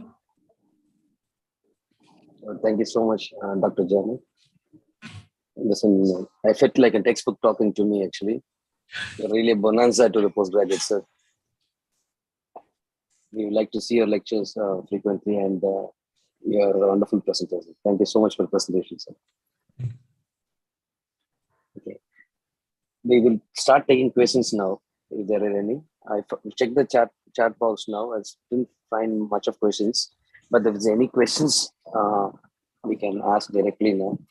We'll start from the first topic, from the low function test by Dr. Samiksha. Few questions for her. and then we'll go on for the universal precautions topic, and then for the obstetric jaundice.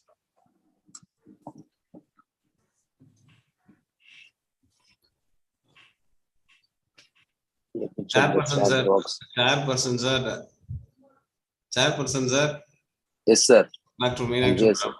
Madam. Before Yes, sir. asking a question, I acknowledge the presence of our national president, Dr. Venkatagiri. Thank you, sir. Thank We you, are very happy to Thank see him here. thank you.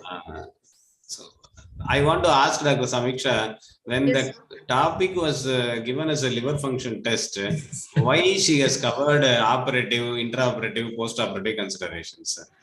That Or is is because it that considering is because Meenakshi sir, test? she wanted to make my topic easier. It's okay. But I was surprised to see when intraoperative consideration, again he was talking postoperative considerations also, the induction agents also. See, that is a usual thing from the postgraduates. Whenever a question is asked, they will write more than what is required, wasting their time. Anyway, but I asked the question to Dr. Rupali ma'am. When there is a needle stick injury, the blood flow is encouraged, why you are saying that it should not be squeezed? Why? Actually,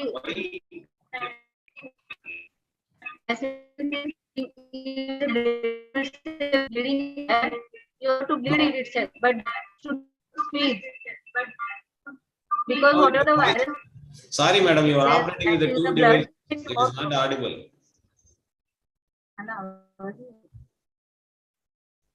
Hello. Hello. You can talk. Hello. Hello.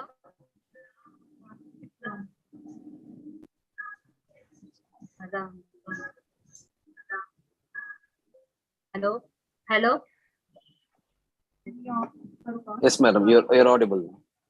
Hello.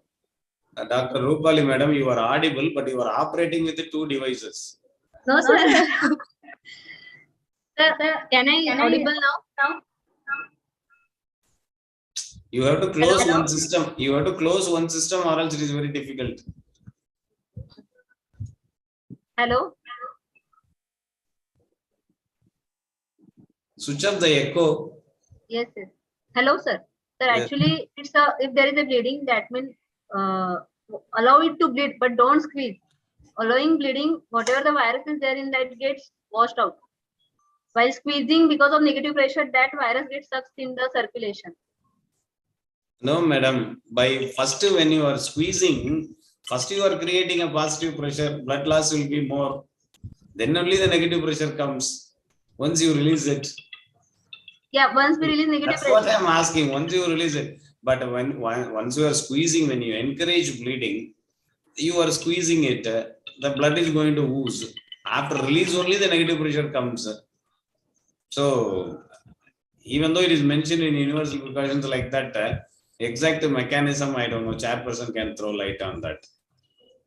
Because when it is encourage bleeding, you can squeeze, keep the pressure intact. If you think that the negative pressure will suck the virus, then you can keep that pressure, constant pressure. If you say so, if the negative pressure, don't release, keep it in the tap water, let it bleed that way. Anyway, it is my common sense wanted me to ask that. I had to ask one more thing, sir. Do your institute have a post-exposure team, counseling team available? Yes, we have. Because we find always panic sets in and decision making always gets hampered. So we have to have a counseling team. Do we have it? We always wanted, but we didn't have it actually in our institute. Sir, will you please repeat? We have a counseling team in our institute. Yeah, that's what I wanted actually. If there is a counseling team, always any person who has a needle stick injury, they can approach the team and get advice for post-exposure prophylaxis for drugs and even for Get the psychological proper counseling. Yes. And get followed up in subsequent yes. months. One more thing I want to ask you is Sir. like, Actually, whenever. Yeah, please go ahead, madam. Please go What ahead. questions? Okay. First, counseling team asks them type of the injury, source of the patient, whether patient is known positive, and after taking all proper history, they take the blood for routine investigation to know the basic count, RFT and LFT, all that, and HIV also, HBS antigen. Because whatever drugs which are going to start, it hampers your liver, renal function test and all that. And after that, if it is a because many of the times the residents are very afraid, and though there is not a proper injury, they said that no, it's a injury and we have it is maybe through the clothes only, but they said like that. So if it is not like that, if there is no proper injury, we don't give the prophylaxis. But if it is a proper injury, then we start the prophylaxis. Okay, ma'am. Okay. And follow-up is also there, but most of the times the students won't come properly on time. After 3 months and 6 months, they should come, but they don't. Okay, that's the thing I wanted about counseling team. They'll always have a register following them up in the subsequent months. They have registered, but the data is most of the time from the students is incomplete most of the time. They have to contact them and all that. Okay, one more thing I want to ask is, we always worry about HIV and hepatitis B, but HCV is the most another issue found in hepatobiliary centers, where the same precautions have been taken care, and post-exposure prophylaxis for HCV has also been to be taken care. Well, your take on this, madam, HCV? But for HCV, there is no as such a vaccine and any prophylactic drug, because there is no role as such of immunoglobulin also. Interferon.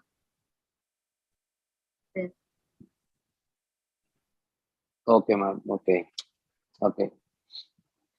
So, any more questions from the floor, sir? For Dr. Rupali, madam, so that we can go for LFT. Before that, we can ask the opinion of our national president. Dr. Venkatagiri is there. Giri sir, welcome. What opinion from me? They are Namaskar. No, you can give opinion as an anesthesiologist and suggestions as ISA president. Because we are very happy to hear you. Dr. Samchit Begum is also there. Dr. Rajesh is there. Dr. Veeresham is there. They are all, Other people have joined with the device name I could not locate. they are all faculties and teachers. I am only a practitioner. So you can offer suggestions as ISA president. No, just when we are telling HBS, AG and SCV, I just want to know that because we do it very routinely. Do you get a good number of cases? What is approximately? But I just want to know for my clinical interest, B and C, do you get cases? Do you do it routinely, this screening? And how many cases you get in a month or a year? You get that? My practice, it is for a clinical interest. I just want to know that. Even that is $1 million question. I was also thinking over that. But before that, the chairperson and the faculty answers, my personal opinion is I think it is underreported, or we don't know whether it is reported or not, because when they are talking about universal precaution about HIV prophylaxis, many people would have appeared late. I don't know really how many people are suffering from HIV due to needle stick infection, and how many people are taking cover under needle stick infection. I don't know any personal data the faculty can throw light. That is a valid question from the national president. All the patients are being screened nowadays for HIV, hepatitis B, and HCV, sir. But data-wise, as you said, like I don't have proper data on that because we find HCV provides a very costly infection, and prophylaxis is much lesser, and HCV is proven to be a very risky infection. So HCV has to be screened for all patients undergoing any minor procedure also, even a dental surgery procedure. We do it in my clinical practice. I had only one case was positive HCV, because average cases what we do is around 20 cases in a day, both whether it is private or government. Average I see around 20 anesthesia, but I have seen only one HCV, but HPSAG occasionally we get positive cases, maybe one in a month or 1 in 2 months we get HPSAG positive for surgery. But HCV I got only one, or if it is two. I remember one case, I remember. Otherwise, I don't remember HCV. Yeah. I don't know the incidents other places, because it is my incident what I got in my practice for last maybe we are doing for last 5-6 years. Every case we are doing that. Yeah, so I agree with Giri sir. Though we are doing all screening, this screening before the patient comes into the OT, whether it's minor or major. The sister in charge will not let the patient come inside the OT unless these three are there. The instances of hepatitis B is more as compared to hepatitis C. Though C is also seen, I have also seen 3-4 patients. In fact, last week we had a patient with hepatitis C infection and it was treated just like, all wearing all the, because hepatitis C is more dangerous than hepatitis B. So I agree with sir, what he's saying. So this is absolutely critical observation. Of course, we need to have a database and find out how many per month, how many cases of C and B are found in the screening before the operation. Thank you, sir. I think Dr. Rajesh has put up a couple of questions to Dr. Jana. Yes, Rajesh. Yeah, Dr. Joy, it was a wonderful Hi. presentation. Actually, Hi, Rajesh. Actually, we had a lecture from you last year in ISA Kerala PG update. Yes. Yeah, a couple of queries, something related and unrelated to your topic. Yeah. Would you use NAC for a patient with the liver disease coming for non-liver surgery? Suppose a child C patient coming for incisional hernia or obstructed hernia, will you use NAC routinely, or what dose, and how long will you continue? And another question is, second part is, will you use the same NAC in obstetric jaundice patients also? Yeah, NAC. Thank you. NAC is very commonly used, especially during liver transplants. Of course, some transplant centers use it, some transplant centers don't use it. So we use it. Cysteine is used as a liver protection, to the protection of the liver cells. If the patient falls in the modified CTP score of B or C, you can definitely use it. I don't know how much I have not found any study which supports the use of NAC and getting a good beneficial outcome from this patient after using NAC. Even in our center, we don't use NAC. We used to use NAC for liver transplant, say about 4 or 5 years ago. Now we have stopped using NAC because the results are not, confirmed and definitive that if using NAC, the outcome of the patient is better. And if you have not used NAC, the outcome is not good. So that is not seen. So usually NAC is given in various types of surgery. Basically, it is a cell protection drug. And I don't think there is any harm if you use it from a clinical agent, because studies in liver transplant is not confirmed. It is bivocal. Some says yes, some says no. So some centers use it and some centers don't use it. Okay, sir.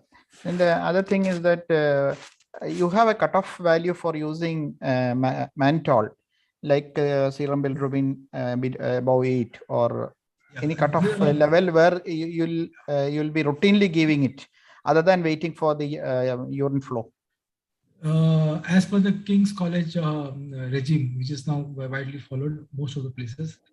So if the bilirubin is about more than 1.2 or less than 8, and the urine output is okay, then there's no need for mannitol.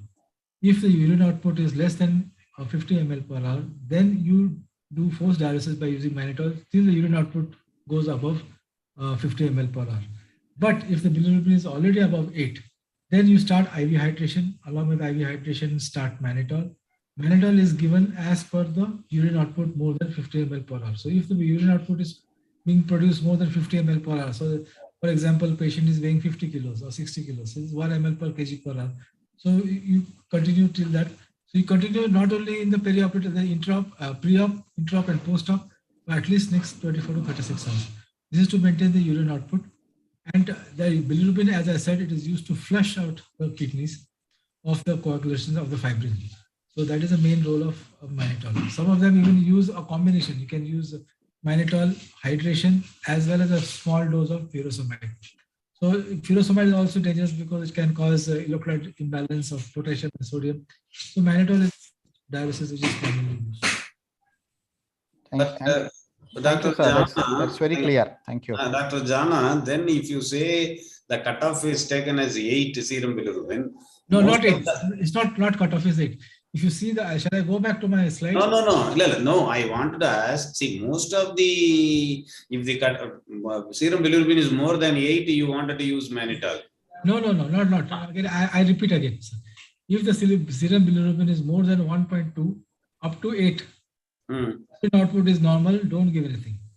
More than 8, we are talking about more than 8. You have to do all this. Yeah, that's what I'm asking. But okay, any obstructive jaundice, the serum bilirubin will be just like the 20. Most of the time, it will never be less than 8. That's what I'm asking. Yeah, it will be less. How in obstructive jaundice it will be less than 8? I will tell again, sir. So if the bilirubin is say 20, 22 or 25, in that you have to do to decrease the jaundice, you have to do this percutaneous CBD stenting. Oh, you wanted to do that. Free of percutaneous CBD stenting. Yeah. So this can be a radiological intervention, or do a ERCP, put a stent if there's a stone. If there is cancer, you put the stent, in a percutaneous and decrease the bilirubin. At the same time, to prevent this hepatorenal syndrome, you have to start all this simultaneously. So if the bilirubin comes down, say after 3 or 4 days, from 20, it comes down to 17, 18, and then further comes down to 10, 12, then you can proceed. That means it's a decreasing trend. You can proceed with the surgery, along with the prophylaxis for preventing hepatorenal syndrome. So unless it is an emergency, you will not touch if the serum bilirubin. Emergency means is life-saving. If it is life-saving, if it is not an emergency, you will not touch the patient of obstructive jaundice with bilirubin more than 8. If it is an urgent surgery, then you can wait for say a couple of days. If it is elective surgery, say cancer of the head of the pancreas or cancer of the CPD, then you can wait for at least 1 week where the bilirubin can definitely be brought down. At the same time, you manage with the mannitol and hydration. So will the stenting increase the infective complications? So that call has to be taken by the surgeon, because if you see of the ERCP, they don't even sterilize the guide wires they put through the scope. If you see it is lying in a bucket of water, they just pick it up. The bucket of water is also not sterile. Ideally, it has to be all sterile, including the endoscope, which goes into the second part of the duodenum and cuts the ample of water and then goes up. Whole system has to be completely sterile. They just gas sterilization, or they wipe it with sterilium and then just put it. Most of the places, I don't know. So it has to be very careful while putting a stent into the CBD, because infection of the CBD will definitely can lead one of the biggest causes of hepatorenal syndrome. You have to prevent the infection of the CBD. And most of commonly this infection of CBD is a gram-negative sepsis. Gram-negative sepsis, once it's set, it is extremely difficult to treat perioperatively. Chairperson, sir, you want to say in all surgical procedures, hepatitis C screening is mandatory? Yes, definitely, sir. For any procedures, hepatitis C screening is mandatory. That's a take-home point. I want to say. Routinely, people are doing HBs, AG, and HIV. So yes, also has to be done, sir. Sir, it is called as 3H. 3H, HIV, B, and C. So 3H. So you add 4th H also. If the patient is in hospital, H, do all the 3H. So that you will have another H, hundreds of rupees. Yeah. Dr. Jana, sir. Yes, sir. For obstructive jaundice patients, when suppose you have to post them for TMT, for cardiac evaluation, will their high bilirubin hamper their TMT results, sir? Yeah, because bilirubin, what is the commonest thing in a very high bilirubin, when the bilirubin is more than 20 and all, this bilirubin deposits in the conducting system of the heart. And it can cause various types of arrhythmias, it can cause various types of blocks and all. So if the bilirubin is very high, it is better that you do the pharmacological cardiac testing. It could be if the patient has esophageal varices, along with that, it is better to do a 2D echo transthoracic, because you can have the bleeding of the varicose veins. Or you can do a dopamine stress test, or something like, what we do for liver transplants. So you can get a little bit idea of the conductive system of the heart and the muscular system of the heart. So that is how we evaluate for the cardiac in obstructive jaundice. Right, sir. So regarding ERCP, two more questions, sir. Yes, sir. Yes, So sir. ERCP, in your institute, do they do it in prone position or lateral position? We do it first while they putting the endoscope into the second part of the duodenum. They keep the patient lateral. Once the patient, once they enter the scope, enter the second part of the duodenum, then they make it supine. Okay, sir. What is the anesthesia recipe for that ERCP? Recipe, it depends. First of all, it depends who is doing it. Yeah, it's very important, because if it is a surgical colleague or who has done a surgery and has shifted to endoscopy and doing ERCPs, they are much more better and much more bolder as compared to the medical gastroenterologist, if you see overall. So if it is a consultant does it for half an hour, sir. So I have seen consulting doing it with finding right from finding the ampulla of Vater to finish it in 10 minutes. So the time can vary. So depending upon the person, but I always feel it's better if you're going to take more than half an hour, or even say half an hour. Better put a lower, smaller size cuffed endotracheal tube, give proper relaxation. In such a way, even the operating person will be also happy, and we have control over the ventilation and the hemodynamic parameters. We also will be happy. Okay, thank you, sir. Thank you, sir. So we haven't asked the first have a discussion with Dr. Samaksha, sir, regarding LFT. Do you have any questions for us, sir? Sir, I have one question. This is a I always ask when I go for an examiner. Suppose after 48 hours after surgery, patient develops jaundice, and the surgeon says that it is because of anesthetic technique and anesthetic drugs which are used. This is caused post-operative jaundice. How will you prove, or which are the blood tests which you will do, which will rule out the jaundice which has happened is not because of the anesthesia drugs? Most of the drugs which we use in a single shot, they don't cause deranged LFTs. That is which are the two tests, or others? What are the tests will you do to rule out that jaundice is not because of anesthesia? Sir, aminotransferases levels. Amongst that, 8 is more specific. No. And the second one is the serum bilirubin levels. If it is within 3 milligram per deciliter, then it's not because of anesthetic drugs. No. Homework, find out.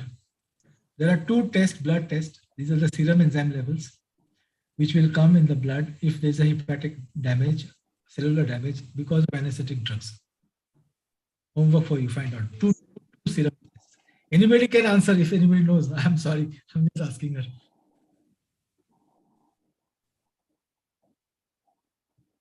Okay, then there's one more question I have. Yes, do you have any new markers like 5 nucleosides? Yes, what is it? What is the implication, interpretation which it can help us apart from the regular markers Dr. Samiksha taught us? So for hepatocellular carcinoma, 5 nucleosides. This gamma glutamyl transpeptidase and glutathione transferase are the other two markers. Like glutathione transferase is an canalicular enzyme, so it can also be used. Okay, if you can tell us like why GGT in the crux actually for postgraduates, how does GGT help us differentiate what kind of hepatitis a patient has? What impact ALT has an edge over AST? Now GGT, sir, it is more specific than the aminotransferases compared to aminotransferase and alkaline phosphatases. Now, if there is raise in alkaline phosphatases, it could be because of other bone disorders or muscle disorders. So if we do GGT along with it, if it is also raised simultaneously, then the disease would be more specific to liver. Liver dysfunction. So GGT is done along with other liver markers. Okay. Is there any implication for pre-albumin? In which condition we would like to look at the pre-albumin levels? Sir, pre-albumin is generally looked for the synthesis function of the liver, like mainly when albumin levels like in high cardiac output states or ascites, or when there is an increase in central volume of the body, and that time albumin levels might not give a correct picture about the synthesis function of the liver. So at that time, pre-albumin levels can be determined. Thank you, Dr. Sanksha. Thanks. Is there any questions from the chat room, sir? Or no questions in the chat box. Over to the boss, Dr. Meenakshi, sir. Thank you very much. So it is a very good academic feast by all the 4 faculty. They have covered extensively well, and my special thanks to Dr. Jana for taking a sweet revenge on Dr. Samiksha by giving her just because she has eroded into his topic. And I thank our national president, Dr. Venkatagiri, for his presence, Dr. Rajesh, Dr. Veeresham, Dr. Shamshat Begum, senior faculties are there because it gives some mileage for us. So I thank them. That is from my side. And now I request Dr. David, Treasurer, ISA Pudukkottai, to propose formal vote of thanks. Yes, sir. Good evening to all. On behalf of ISA Pudukkottai, first of all, I would like to thank our academic chairman, Dr. A.L.M. sir, for successfully conducting 16th webinar Pudukkottai Budan. And I would like to thank today's chairperson, Dr. Sadish Logidasan, sir, for sharing its wonderful experiences. I extend thanks to our speaker, Dr. Joysham Jana sir, and Dr. Rupita madam, and Dr. Samiksha Kulkarni ma'am for wonderful academic session. And I also thank postgraduate and other faculties and the A1 Logics, Accurala for technical support. Thank you. Thank you, sir.